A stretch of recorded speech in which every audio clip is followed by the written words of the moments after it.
প্রিয় শিক্ষার্থীবৃন্দ, আশা করি তোমরা সবাই ভালো আছো। আজকে যে অঙ্কটি করব সেটি হচ্ছে তোমাদের অনুশীলনী 5.4 এর আমি 5 এবং 6 নম্বর অঙ্কটি করব। চলো আমরা শুরু করি। দেখো এখানে 5 নম্বর অঙ্কে যেটি বলা হয়েছে সেখানে 2a ও 3b এর গসাগু কত, ঠিক আছে। তাহলে আমি শুরু করি 5 নম্বর অঙ্কটি। আমাদের প্রথমে লিখতে হবে যে এখানে প্রথম রাশি, এখানে প্রথম রাশি কি দেওয়া আছে, প্রথম রাশি দেওয়া আছে 2a, এরপরে দ্বিতীয় রাশি হচ্ছে 3b, ঠিক আছে।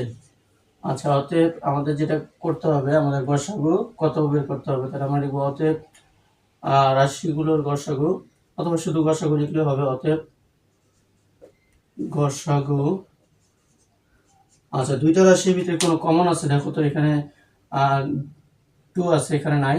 এখানে a আছে, এখানে নাই। এখানে 3 আছে, এখানে নাই। এখানে b আছে, এখানে নাই। তাহলে কোনোটার সাথে কোনোটা মিল নেই, তার মানে কমন নাই। কোনো কিছু কমন না থাকলে কিন্তু এক কমন থাকে, তাহলে এই যে এক কমন আছে সেটাই কিন্তু গসাগু, ঠিক আছে। অর্থাৎ গসাগুর বেলায় যেটা সাধারণ উৎপাদক বা কমন সেটাই শুধু গসাগু হবে। তাহলে এটার গসাগু হচ্ছে 1। এখানে ক নাম্বার হচ্ছে 1, তাহলে ক নাম্বারটা হচ্ছে অ্যান্সার, ঠিক আছে। আচ্ছা, এখন আমি 6 নম্বর অঙ্কটি করব। 6 নম্বর অঙ্কটা দেখো, এই যে 9x square minus 25y square এবং 15x মাইনাস 25ay এর লসাগু কত। তাহলে এখানে আমরা প্রথমে লিখব যে প্রথম রাশি কি দেওয়া আছে, 9x স্কয়ার। এর আগের বার আমরা করেছিলাম গসাগু, এখন আমরা করব লসাগু, ঠিক আছে। তাহলে আমাদের প্রথম রাশি হচ্ছে 9x square minus 25y square. এটাকে আমরা এভাবে লিখতে পারি, 9x স্কয়ারকে আমরা লিখতে পারি 3x এর উপরে হোল স্কয়ার, আর এটাকে লিখতে পারি 5y এটার উপরে হোল স্কয়ার। তাহলে মানের কোনো পরিবর্তন হয় না কিন্তু। এই যে 3 এর উপর স্কয়ার মানে 3 3 9, আর x এর উপর স্কয়ার মানে x স্কয়ার। আর এখানে সেম ভাবে এখানে 5 এর উপর স্কয়ার মানে 5 5 25, আর y এর উপর স্কয়ার মানে y স্কয়ার, ঠিক আছে। তাহলে এটাকে যদি আমি a ধরি আর এটাকে যদি আমি b ধরি, তাহলে a square minus b square মানে a plus b into a minus b, অর্থাৎ এটাকে একবার আর এটাকে, এই দুটাকে একবার যোগ করতে হবে আর একবার বিয়োগ করতে হবে, ঠিক আছে।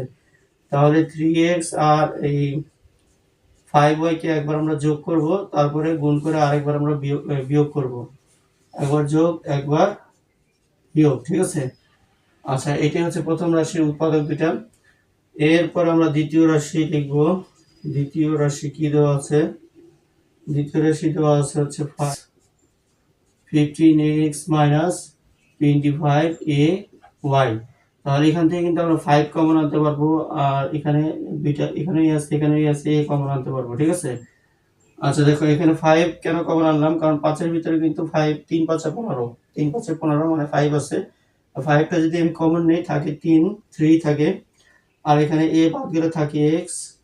আর 25 এর ভিতরে কিন্তু 5 আছে, কারণ 5 5 25, তো একটা 5 যদি আমি বাইরে কমন আনি, ভিতরে থাকে আরেকটা 5, আর এটা বাদ গেলে থাকে y, ঠিক আছে। তাহলে এখানে আমরা এই উৎপাদকটা পেলাম। এখন আমরা লিখব অতএব লসাগু।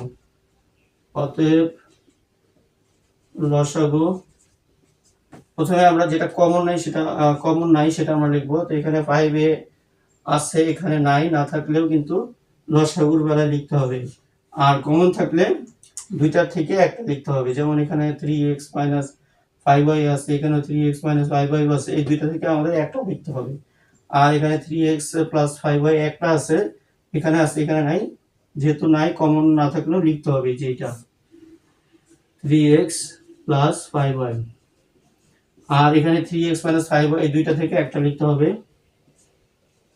3x minus 5y। এটা হচ্ছে কিন্তু আমাদের লসাগু। যেহেতু এটা a plus b into a minus b, তাহলে এটার পরিবর্তে আমরা এই যেটা লিখতে পারবো, এই যে a square minus b square, a square b square মানে 9x স্কয়ার 25। আমি করেই দেখাচ্ছি, এই অংশটা আমি উপরে লিখতেছি। আর এখানে আমরা লিখবো 5a, আর এটা a, এটা b ধরলে a plus b into a minus b, তাহলে a square minus b square, ঠিক আছে। এখানে a হচ্ছে 3x এটার উপরে স্কয়ার, মাইনাস b হচ্ছে 5y এটার উপরে স্কয়ার, আর সেকেন্ড ব্র্যাকেটে ক্লোজ করলাম, ঠিক আছে। তাহলে a square minus b square, তাহলে এটাকে আমরা এখন স্কোয়ারটা যদি আমরা না রাখি তাহলে 3 3 9 এক্স স্কোয়ার, আর এখানে 5টা যদি আমরা না রাখি 5 5 25 ওয়াই স্কোয়ার। তাহলে আমাদের এই লসাগু কি ধরলো, এটা হচ্ছে লসাগু। অতএব লসাগু, তাহলে আমাদের লসাগু দাঁড়াচ্ছে 5x into 9x square minus 25y square. তার মানে এইটা ঘ number 5a into 9x square minus 25y square. তাহলে অ্যান্সার হবে এটা ঘ নাম্বার।